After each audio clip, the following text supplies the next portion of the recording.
We have struck high noon. If you've not gotten yourself something to eat or drink, you're more than welcome to do so. It's my pleasure to introduce to you Dr. Robert Cargill, Bob, as many of us know him. Bob is a scholar, assistant professor of religion, the classics at the University of Iowa.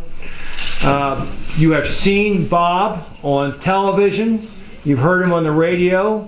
I remember shortly after meeting Bob, I was on an exercise machine, and it was about Ancient Aliens. The thing had come on next, and right in the middle of Ancient Aliens, I heard Bob Cargill's voice. And I about fell off the machine when they'd taken one line, just one line, and stuck it into this bizarre show, and poor Bob is burdened with this forever. He's married to Rosalind. He is the father of 5 children, and he is involved very heavily in an archaeological dig in the Holy Land, and I don't know what he does with spare time. I do believe he gardens. But again, please give a warm welcome to Dr. Bob Cargill.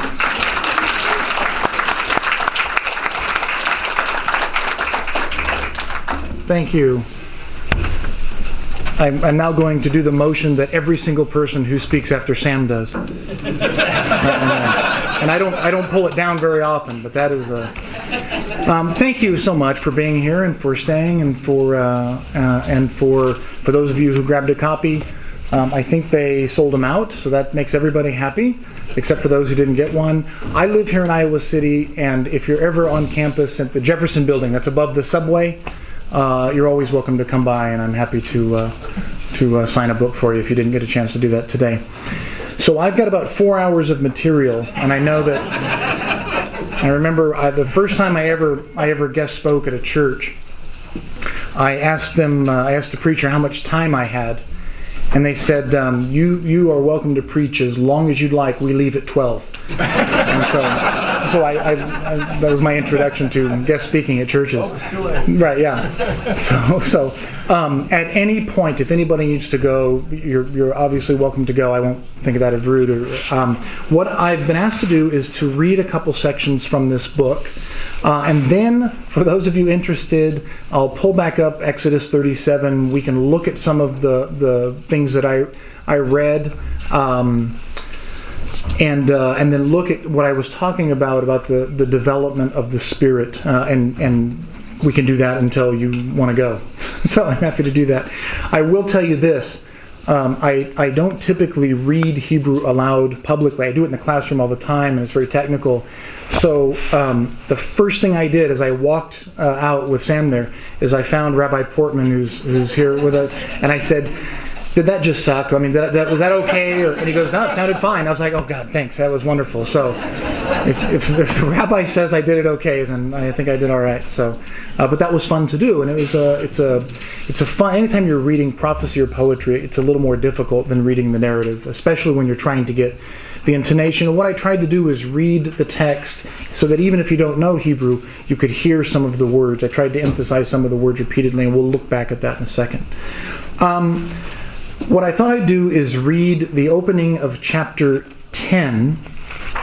This is on page 213 in your book.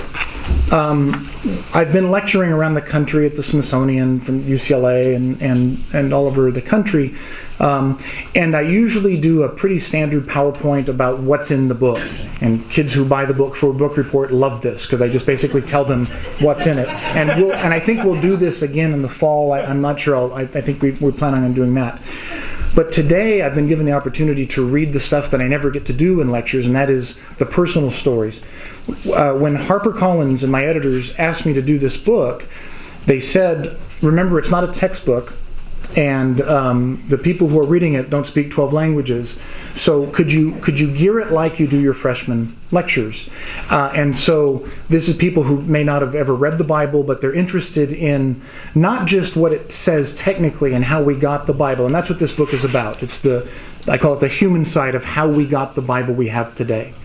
But they said, could you introduce each chapter with a personal story, like a travel, something fun?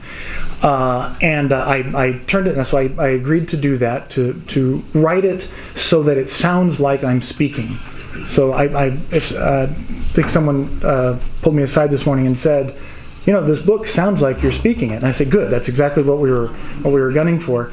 And so I turned in the manuscript, and they came back to me and they said, you didn't include the one story that really made us want to sign you to do this book. And so I went back and put that as the very first story in the introduction. That was when Nicole Kidman hired me to read the Bible with her. For some reason I had neglected that and left that out. And they said, no, we put that in there. Put that right in the front. So that story's in there, and I did that on Iowa Public Radio a couple weeks ago. But what I wanted to do is read something that I think is meaningful, getting to know Agudas Hakim, and getting to know First Pres here through the Finn lectures and the interfaith dialogue. To me, one of the many things that the two congregations have in common is their ecumenicism, their willingness to accept anyone within their doors, and to minister, to serve, to speak with, to include anyone, regardless of beliefs or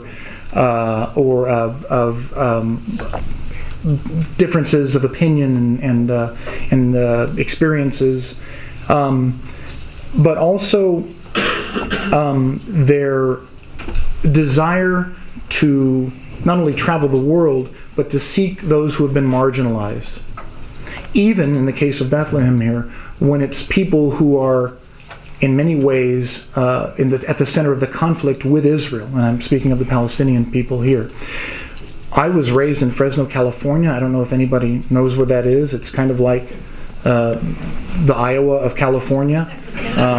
There's a lot of farms, and we all rally around a state university football team. But I was raised in a very conservative Christian church and city, and so I was taught this is the way it is. And anybody who says otherwise doesn't know what they're talking about, and that's how I was religiously, and that's how I was politically. And when I went to seminary at Pepperdine is when I really started questioning that. And those of you who are familiar with my unorthodoxy, which the students love and many people like, or some people don't like, that became kind of probably the driving force by why I asked so many questions. I was that kid who would ask all the questions. Well, why? Why does it say that? Why do we do that? And I've been doing that ever since. And I'm fortunate the University of Iowa hired me to allow me to do the thing that I love, the thing that really motivates me to do that for a living, to share that with students. And one of those things was my discovery, A, of Palestinian people, and B, that they weren't exactly what the media made them out to be. And so what I want to do is read 2:13, and then if we have time I can read it. If there's something that you want me to read, I'm happy to read it. I should be familiar with the text. And then if we have time, I'll read the opening of the Babylon chapter and try not to burst into tears, because every time I read that I cry, and when I wrote it I cried, and the editor cried, and everybody cried. So, but first, let's do page 213. The cities of Bethlehem and Nazareth are often associated with Jesus. Even most non-religious people can usually sing "O Little Town of Bethlehem" around Christmas time. Yet many are often surprised to learn that neither city was ever a hub of early Christian intellectual activity. In many ways, both cities function today as symbols for Jesus, for Christians, more than they ever functioned as historically significant locations. Although both cities later came to be revered as a pilgrimage sites for those wanting to visit the places that Jesus was said to have been, as far as the Christian tradition and the composition of the Bible are concerned, other cities we've explored here were far more significant. Still, we should take a look at the history of these two cities, as both possess a surprising past. In 2006, as the towering border fence between Israel and the West Bank was being constructed, I was headed to Israel to dig at Tel Hatzor, and would be spending a few days in Jerusalem prior to the excavation. When a Palestinian friend of mine learned of my plans, he arranged a dinner for me with his mother and family in Bethlehem. This is when I was living in Southern California at the time, and I had met the owner of a restaurant, who was the only guy in town, at least where I lived, who did lamb curry and did it properly. And so we struck up a friendship, and he was a Palestinian from Bethlehem. I invited my colleague Kyle Keimer to join me. My friend even arranged for our transportation, which I would soon learn was a bit more complicated than taking a cab to their house due to the politically charged climate. On the night of the dinner, we were picked up by a cab and then dropped off at a large pile of boulders in between sections of the unfinished border fence. We were instructed to walk over the rocks and that there would be another car waiting for us, as the driver could not drive his car into the West Bank. And right there we looked at each other and we knew something was up. We knew something wasn't typical. Kyle and I looked at each other and slowly got out of the car. We clambered over the boulders, it was a big mound of boulders, to the other side, where sure enough another car was waiting for us. Kyle and I got into that car, which then drove to a residential home. The garage door of the home began to open, and we drove into the garage. Then immediately the garage door began to close behind us while we were still in the car. We sat in silence. I spoke up. Hi, salam, what are we doing here? I asked. The driver chuckled and said, "No worry, I'm not kidnapping you. We need to change cars," he said, typing something into his cell phone. "Why?" I asked. "They are watching us," he responded without looking up from his phone. We were then told to get out of the car and get into the Mercedes parked next to us in the garage, and we did as we were told. When we were all settled, the driver opened the garage door and said, "Okay, now we go." We backed out and began driving to my friend's mother's house. I later learned that when you don't go through the Israel West Bank barrier fence checkpoint, the Israelis can still see you from the lookout towers and the cameras and the satellites and the men stationed in the lookouts, etc. So Palestinians often take to switching cars under the cover of a closed garage in an effort to confuse anyone who might be looking at the car picking up the people scrambling over the rubble hole in the border fence. I'm not sure how effective it is, but I know that no one bothered us that night. We proceeded to drive to my friend's mother's house, where they had quite literally killed the fatted calf for us. Well, actually, it was a lamb, but there it was roasting on the spit. Nearby, an impressive array of pita bread, hummus, roasted tomatoes, cucumbers, and onions, and a plate full of kibbeh, which I describe as meat hand grenades, and endless dishes of salad. All of this you can get at Oasis, by the way. It's wonderful, and it's very similar to what we eat in Bethlehem. The driver led us into the house where my friend's mother was waiting for us, flanked by two other Palestinian men. The face of the short elderly woman betrayed a lifetime of both happiness and of the difficulties of raising a Palestinian family in Bethlehem in the 20th century. She leaned toward Kyle and me, smiled, and in her best English possible said, "Thank you. Welcome." Kyle and I nodded in gratitude, and I replied, "Thank you for your kind hospitality." "We're glad you made it," one of the men said in perfect English. He then lifted the phone he was holding in his left hand and handed it to me, saying, "He wants to talk to you." I took the phone hesitantly. I looked at Kyle, then at the phone, and then said, "Hello?" not knowing to whom I was speaking. "Bob, you made it!" came booming through the phone. I immediately recognized the voice of my friend, who had been on the phone the entire time to make sure we didn't run into any problems during our trip to his mother's house. And it was at that dinner with Kyle, my friend's mother, her sons, and their children, a house full of 20 people in all, that I first experienced the sheer joy that Palestinian families share with one another, despite all of the ongoing militant chaos around them. We talked politics. We mostly made jokes. Kyle and I talked of our travels in Israel and Palestine, and they spoke of their travels to the United States. We made all of the stereotypical jokes you tell when meeting someone from another country for the first time. I then realized something profound. Contrary to everything I had heard in the news about Palestinians, This Palestinian family was exactly like my family. We weren't rich. We worked hard. We took pride in our family. We tried to stay away from hostile people and keep our kids out of gangs. We believed what we believed. We liked to eat, tell jokes, laugh, criticize the government, and enjoy the beauty we found around us. It was in Bethlehem that I discovered the beauty of the Palestinian people. And it wasn't in the Church of the Nativity or Manger Square, but over a wonderful dinner of roasted lamb and vegetables in the home of a woman I'd never met, whose son, 7,500 miles away, had befriended me. It made me appreciate the struggles of honest, proud, hard-working Palestinians, and completely forgot about the 3 cars and the closed-door garage swap needed to get there.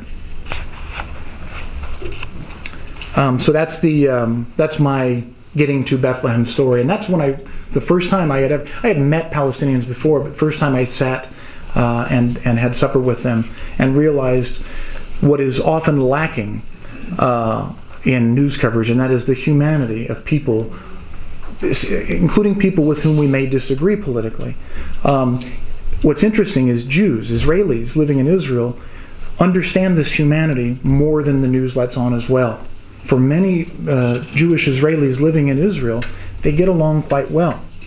It's the 5% on this extreme and the 5% on this extreme that makes for better news coverage, and that's what usually shows up on the news. Is there anything that anybody else wants me to read? If not, we'll go back to Babylon, and I'll read the introduction to the Babylon, and then I'll take questions if you'd like.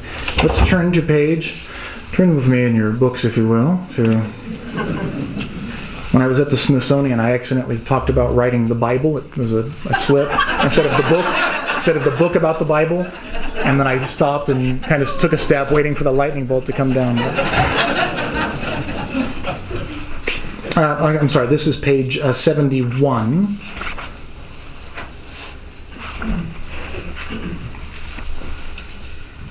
And again, it's already. I try not to be dramatic. I'm the most stoic person. Ask my wife. I really try to be stoic in everything that I do, but bear with me on this, especially as we get towards the end.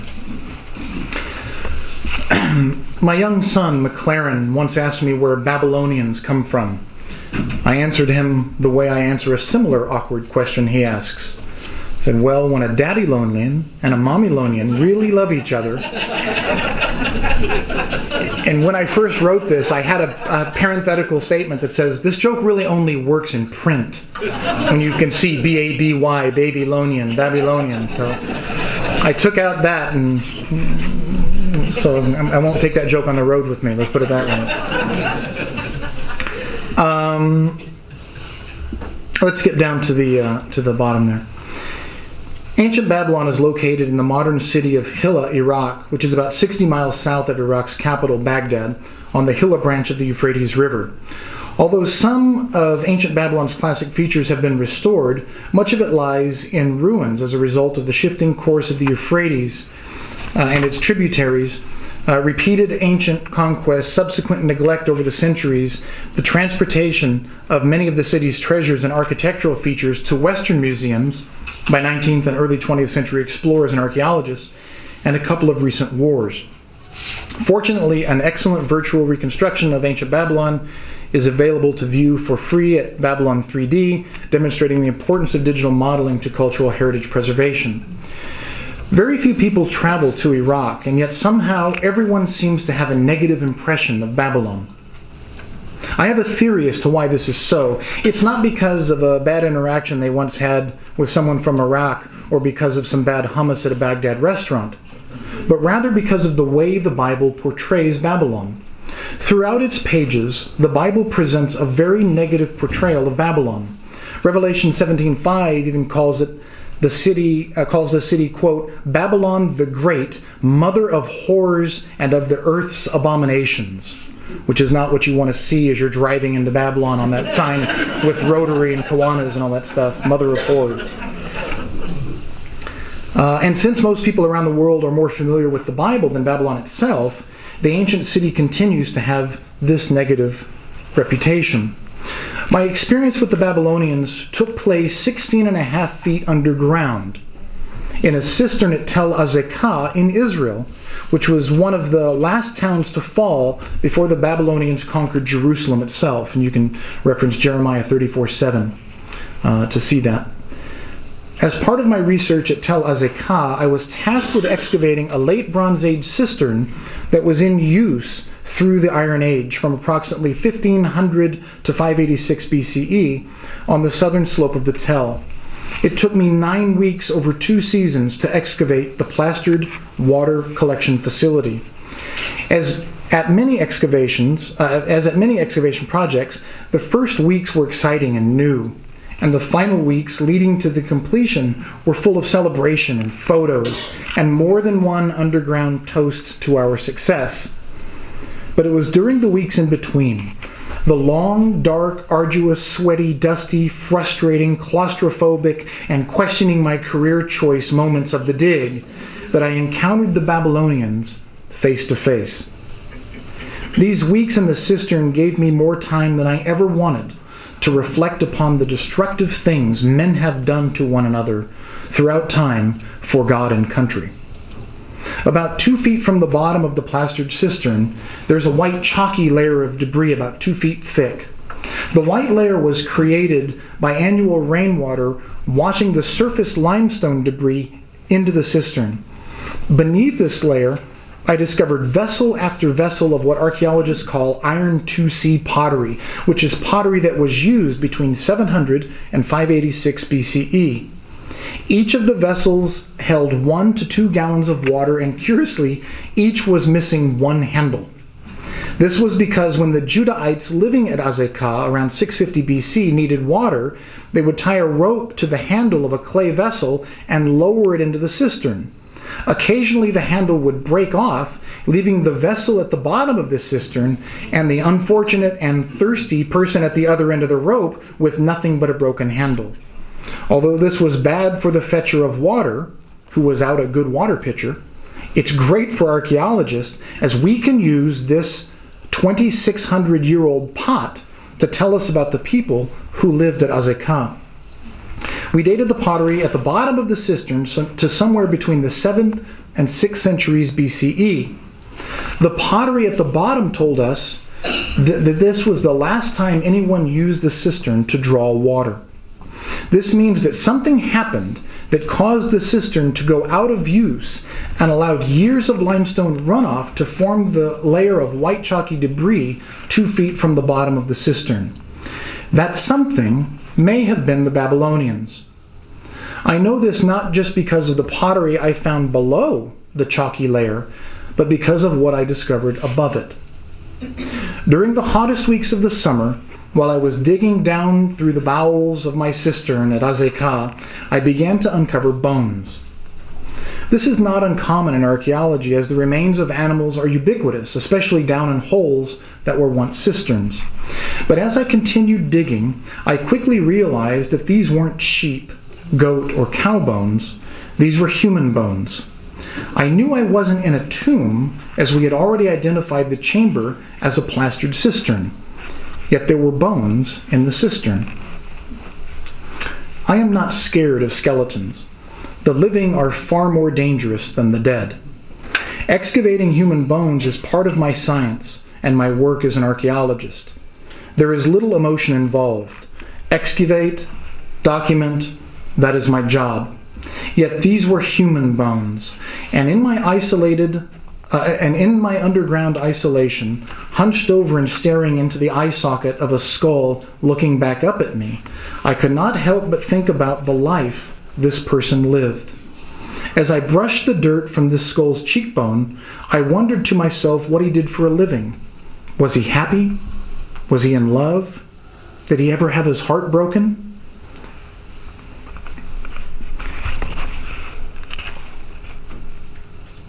Was his father proud of him?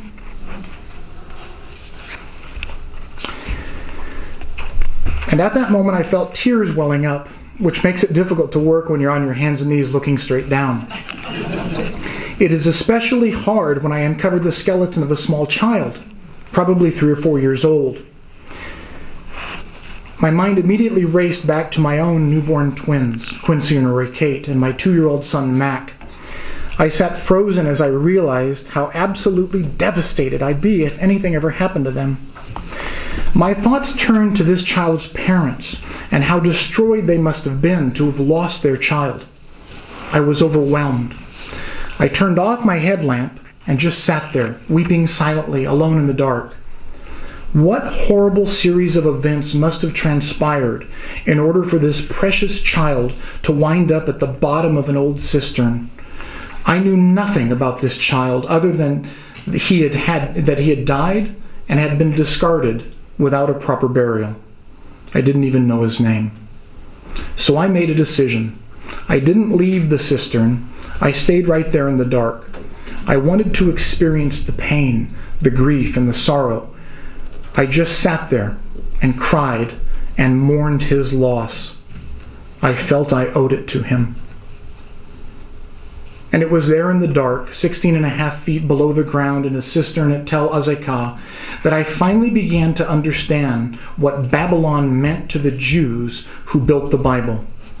As I sat on the very destruction layer created by the Babylonians and surveyed the bones of dead individuals strewn about the cistern, I came into physical contact with what Babylon brought to Judah: destruction, death, and sorrow. What had once given life to Judahites was now a Persian period disposal site. It was no wonder why Babylon was portrayed so negatively in the Bible. Now, if you'll pardon me just for a second, I need a moment to wipe the tears off my keyboard and get a drink and hug my kids.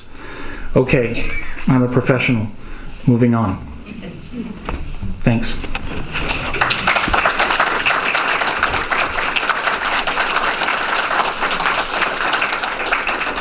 I held it together for the most part there. That was not too bad.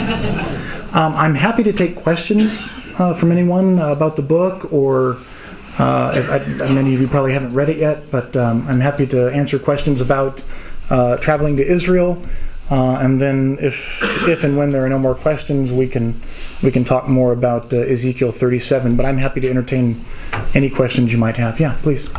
I've just experienced your book from what you read. I haven't been able to read it. You reclaim the humanity of the Palestinians. At any point in the book, do you reclaim the humanity of the Babylonians?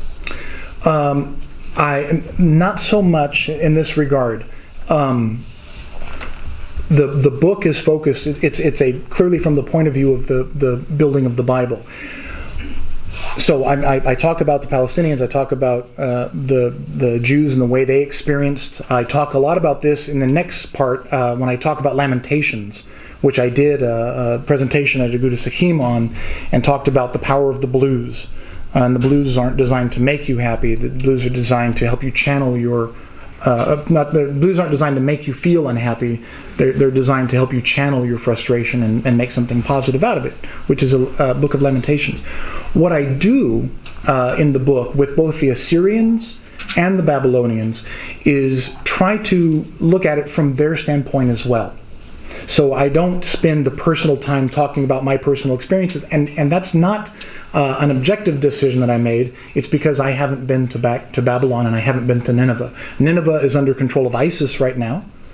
So the Assyria chapter, I haven't been there. And Babylon I haven't been to because since I was in high school, there's been war going on there. So my stories are not, I can't tell the personal, I don't have that interaction with the Babylonians. What I do is talk about, and I think fairly, about what Babylon wanted, what Assyria wanted, and what Persia wanted. And I try to demonstrate that they were, if you press me on it, not very different from, let's say, America today. We dominate the world. We have this military might. We tell other people what we want. Some people are powerful, and we try to do negotiations with them, and other countries aren't. And Israel was not a powerful country at this time. Judah wasn't. It was a small vassal state, and you can read in 2 Kings time and again, they'd come marching through, and they'd just take all the gold and silver off the temple and give it to them and say, please don't kill us. And as long as they were willing to sell everything to the Babylonians or the Assyrians prior to them, everything was fine. But in many regards, when you're a superpower like that, you don't just go rampaging and destroying everything. You basically say, here's what you need to do, and here's what we'll do, and we'll get along. This is the agreement. Now it's very pro-Babylonian agreement, but this is the and when somebody breaks that agreement, and again, the agreement is imposed upon the vassal state. When somebody breaks that agreement, like for instance Hezekiah, who rebelled, and like many of the Jewish kings,